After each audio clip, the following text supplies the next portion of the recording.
하루 동안 쏟아지는 소식 중 중요한 내용만 선별해 방송하는 나라의 TV, 어려운 환경에 처한 나라의 TV 운영을 위해 구독료 후원자가 되어주시길 부탁드리며 방송 시작하겠습니다.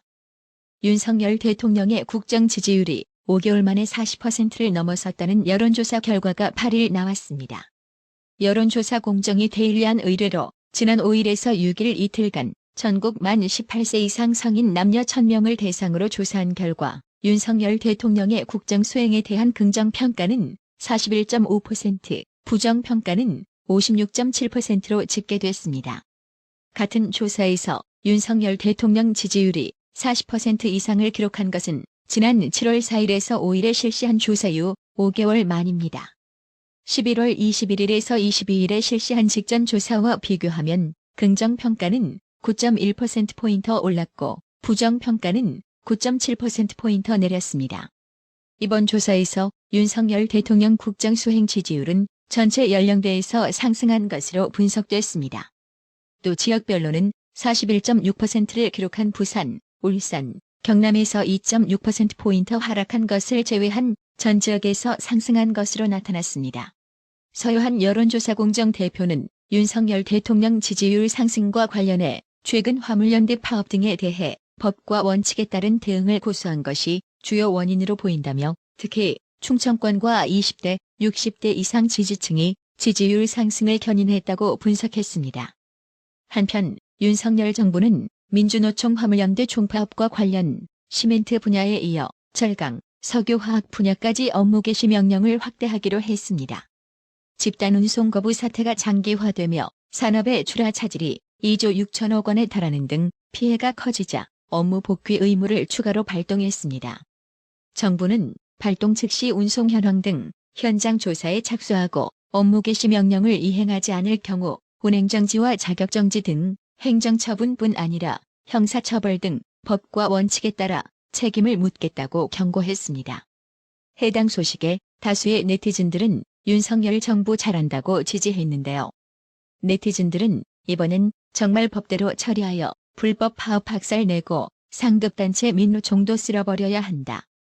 그래야 대한민국이 산다라며 다시는 불법 파업 못하게 끝까지 추적하여 손해배상도 물어라고 강력 대처를 주문했는데요. 그렇습니다. 이게 바로 국민이 민노총을 바라보는 민심인 거죠. 네티즌 지적처럼 이번 기회에 완전 박멸해야 합니다. 국민의힘 안팎에서 차기 당대표 차출설이 제기되는 한동훈 법무부 장관은 7일 지금까지 법무부 장관으로서 부족하지만 최선을 다했고 앞으로도 그 생각밖에 없다고 말했습니다. 한동훈 장관이 차기 전당대회 불출마를 공식화한 게 아니냐는 평가가 나옵니다. 한동훈 장관은 7일 국회 법제사법위원회 전체회의에 참석하기 전 기자들과 만나 당대표 차출설이 나온다는 취재진의 질문에 저한테 그런 말 한 사람 아무도 없다면서 이같이 밝혔습니다. 한동훈 장관은 요구가 있어도 응하지 않을 것이라고 이해하면 되냐는 질문엔 분명히 단호하게 말씀드린다며 법무부 장관으로서 중요한 할 일이 많다고 생각하고 아직 부족하다고 생각한다.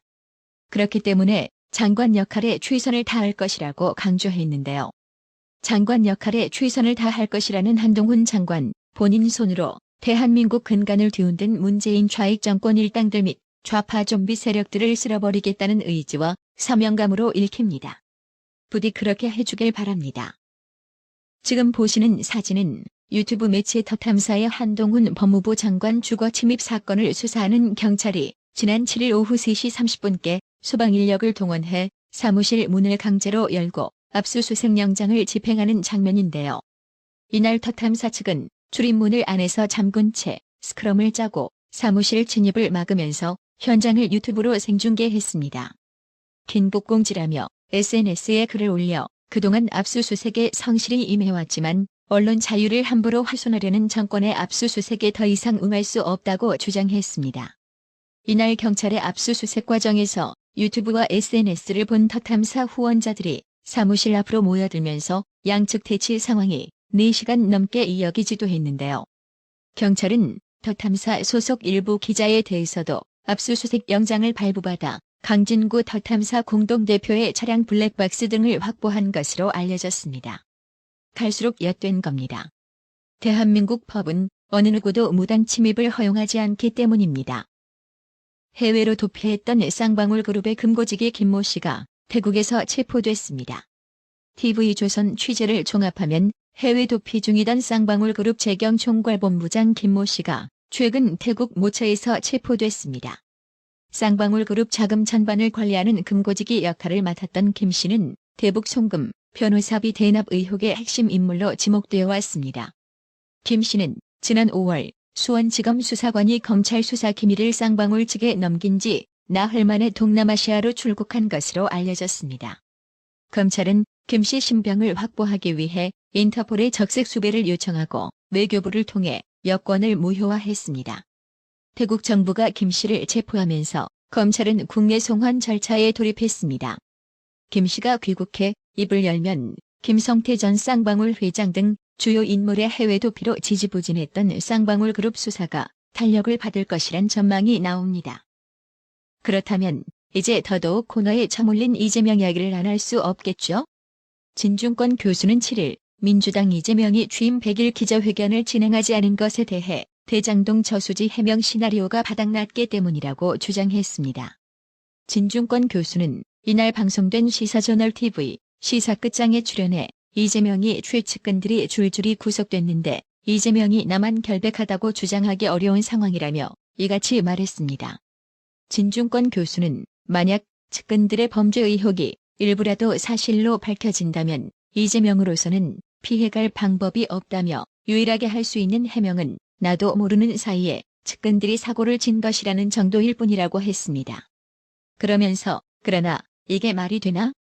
대장동 저수지가 사실이라면 이는 선거에 나선 이재명 없이는 성립할 수 없는 범죄라고 덧붙였습니다. 국민의힘은 8일 민주당 이재명 측근 인사수사, 재판 상황에 대해 이재명은 범죄 사실이 드러났을 경우 연루 의혹을 철저히 차단하기 위해 철두철미하게 아랫사람을 이용했지만 이재명의 철두철미함과는 달리 밑에 사람들은 수많은 이재명 흔적을 흘리고 있다고 공세를 폈습니다. 성일종 국민의힘 정책위 의장은 이날 국회에서 열린 비상대책위원회에서 김만배는 남욱에게 전화해 우리는 이 시장과 한 배를 탔다고 말했고 그거 얘기하면 형은 죽는다는 김만배와 유동규가 맺은 700억 원 약정에 대한 남욱의 증언이라며 이제 대장동 사건과 이재명의 연관은 부정할 수 없는 단계라고 밝혔습니다.